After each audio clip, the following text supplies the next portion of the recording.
निम्नलिखित में से कौन सी शक्ति राज्यपाल को नहीं दी गई है? तो पहला ऑप्शन में है किसी विधेयक को राष्ट्रपति को सहमति के लिए संदर्भित करना। बी में है राज्य लोक सेवा आयोग के सदस्यों को हटाने का अधिकार। सी में राज्य विधानमंडल द्वारा पारित किसी विधेयक पर आपत्ति व्यक्त करना। डी ऑप्शन में है राज्यपाल को राजनयिक तथा सैन्य शक्ति प्राप्त नहीं है। तो इसका आंसर कौन हो जाएगा आपका? B2 हो जाएगा। कौन सा हो जाएगा आपका? B2 हो जाएगा। चूँकि जानते हैं हम लोग कि राज्यपाल को राज्य लोक सेवा आयोग के सदस्यों को हटाने का अधिकार नहीं है, केवल सदस्यों की नियुक्ति करने का अधिकार है। संघ या किसी राज्य के लोक सेवा आयोग का अध्यक्ष या सदस्य को हटाने का अधिकार राष्ट्रपति को ही प्राप्त है। चलिए अगला क्वेश्चन आते हैं 15 नंबर कि भारतीय संविधान के अंतर्गत कल्याणकारी राज्य की अवधारणा निम्नलिखित में से किस अनुच्छेद में वर्णित है? तो ऑप्शन ए में है अनुच्छेद 37, बी में है अनुच्छेद 38 और सी में है अनुच्छेद 39 और डी में है अनुच्छेद 42।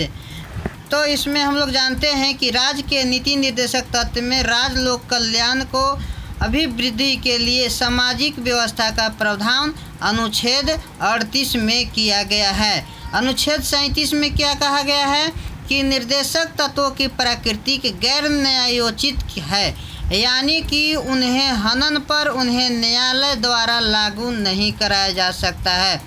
और अनुच्छेद 39 के घ में पुरुषों एवं स्त्रियों को समान कार्य के लिए समान वेतन मिले।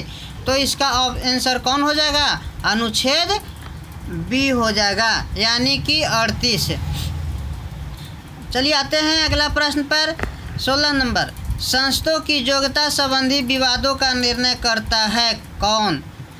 तो ऑप्शन ए में है निर्वाचन आयोग, बी में है लोकसभा अध्यक्ष, निर्वाचन आयोग की सलाह पर राज्यपाल और ऑप्शन डी है निर्वाचन आयोग की सलाह पर राष्ट्रपति। तो 16 में आपका कौन हो जाएगा? 16 ऑप्शन में हो जाएगा आपका डी हो जाएगा। आपका कौन सा हो जाएगा? डी हो जाएगा। क्योंकि हम लोग जानते हैं कि संसद सदस्यों की निर्भरता संबंधित मामलों पर निर्णय निर्वाचन आयोग की सलाह पर राष्ट्रपति करता है। कौन करता है? राष्ट्रपति करता है। ऐसा अनुच्छेद 102 के 2 के आधार पर किया जाता है। चलिए दोस्त आगे आते हैं कि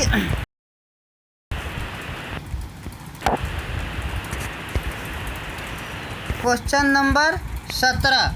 भारतीय संविधान की प्रस्तावना में जिन आदर्शों एवं उद्देश्यों की रूप रेखा दी गई है उनका विस्तार है कौन? तो ऑप्शन ए में मूल अधिकार, नीति निर्देशक तत्व, मौलिक कर्तव्य या डी में है इनमें से सभी। तो 17 के आंसर आपका कौन हो जाएगा? ऑप्शन डी, यानी कि सभी हो जाएगा। कौन सा हो जाएगा? सभी। राज्यसभा का विशिष्ट क्षेत्राधिकार होता है किसमें? तो आपका इसका ऑप्शन है नए राज्यों के निर्माण में, बी में है युद्ध की घोषणा करने में, सी में है वित्तीय आपात में और डी में है राज्य सूची के किसी विषय पर संसद को कानून बनाने के लिए अधिकृत करना।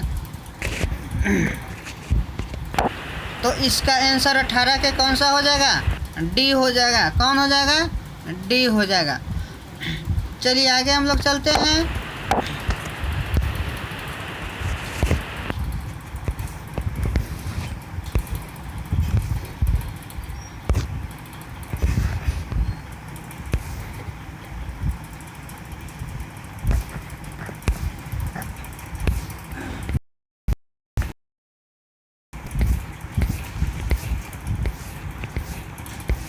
उन्नीस नंबर क्वेश्चन में क्या है? भारत सरकार अधिनियम 1919 के बारे में निम्न में से कौन सा एक कथन सही नहीं है? तो ऑप्शन ए में इसने सांप्रदायिक प्रतिनिधित्व की प्रथा को आगे बढ़ाया है। ऑप्शन बी में इसे मॉन्टेगू चेम्सफोर्ड सुधार के रूप में जाना जाता है। सी में है इस अधिनियम के तहत भारत में लोक सेवा आयोग के गठन का प्रावधान किया गया है। डी में के तहत अप्रत्यक्ष चुनाव प्रणाली की शुरुआत हुई है। तो 19 के आपका आंसर कौन हो जाएगा? डी ऑप्शन हो जाएगा। कौन हो जाएगा? इसके तहत अप्रत्यक्ष चुनाव प्रणाली की शुरुआत हुई।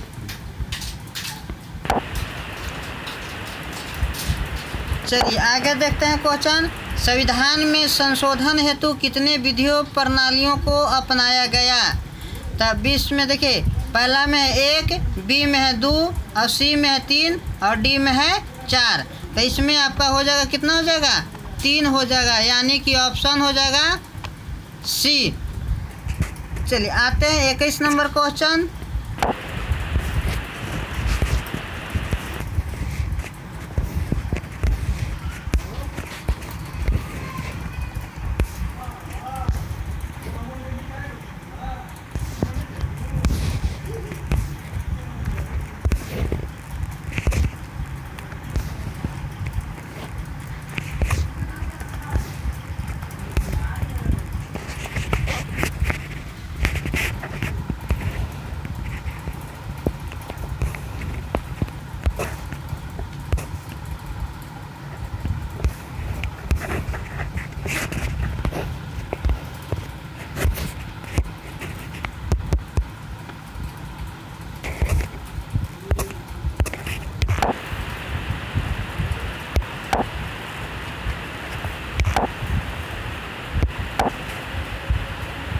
इक्कीस में है आपका कि भारत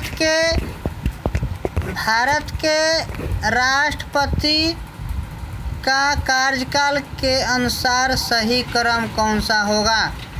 तो इसका ऑप्शन हो जाएगा 21 के आपका B2। कौन हो जाएगा? ऑप्शन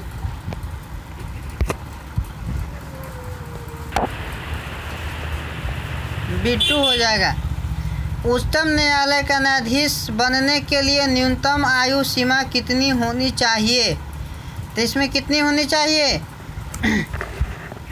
इसमें होनी चाहिए आपका न्यूनतम आयु पूछ रहा है, तो इसमें हो जाएगा ऑप्शन डी हो जाएगा। 22 के कौन हो जाएगा? डी हो जाएगा।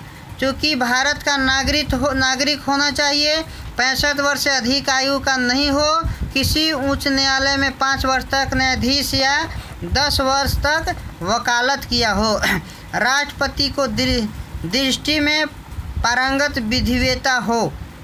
इसलिए आंसर हो जाएगा ऑप्शन डी। 23 नंबर क्वेश्चन देखते हैं कि निम्नलिखित में विटामिन है कौन है? तो इसमें आपका हो जाएगा 23 नंबर क्वेश्चन में कि B2 कौन हो जाएगा? B2 riboflavin. चूँकि केरोटीन जो है, केरोटीन आपका प्रोटीन है, इंसुलिन हार्मोन है, एड्रेनलिन हार्मोन है। 24 नंबर क्वेश्चन आते हैं। 24 नंबर क्वेश्चन, वर्तमान समय में दूध की संतुलित आहार नहीं माना जाता है, तो आपको 24 के हो जाएगा B2, यानी कि विटामिन सी। कौन हो जाएगा? विटामिन सी।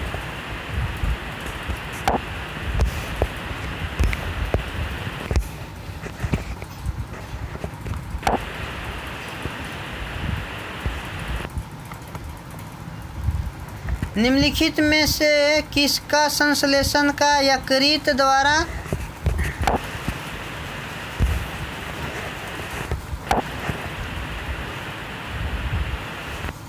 की जा सकता है? तो 25 का आंसर आपका हो जाएगा, कौन सा हो जाएगा? 25 का D4 हो जाएगा। कौन हो जाएगा? विटामिन के। विटामिन के। 26 नंबर क्वेश्चन, स्तनपायियों में संवेद ग्रंथियां मूलतः संबंधित है। 26 के सी हो जाएगा। कौन हो जाएगा?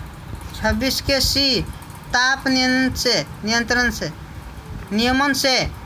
मूत्र का असमान घटक है। मूत्र का असमान घटक है। 27 नंबर क्वेश्चन के आपका एल्बुमिन हो जाएगा। कौन सा हो जाएगा? विटामिन एल्बुमिन हो जाएगा। आंसर हो जाएगा ऑप्शन सी।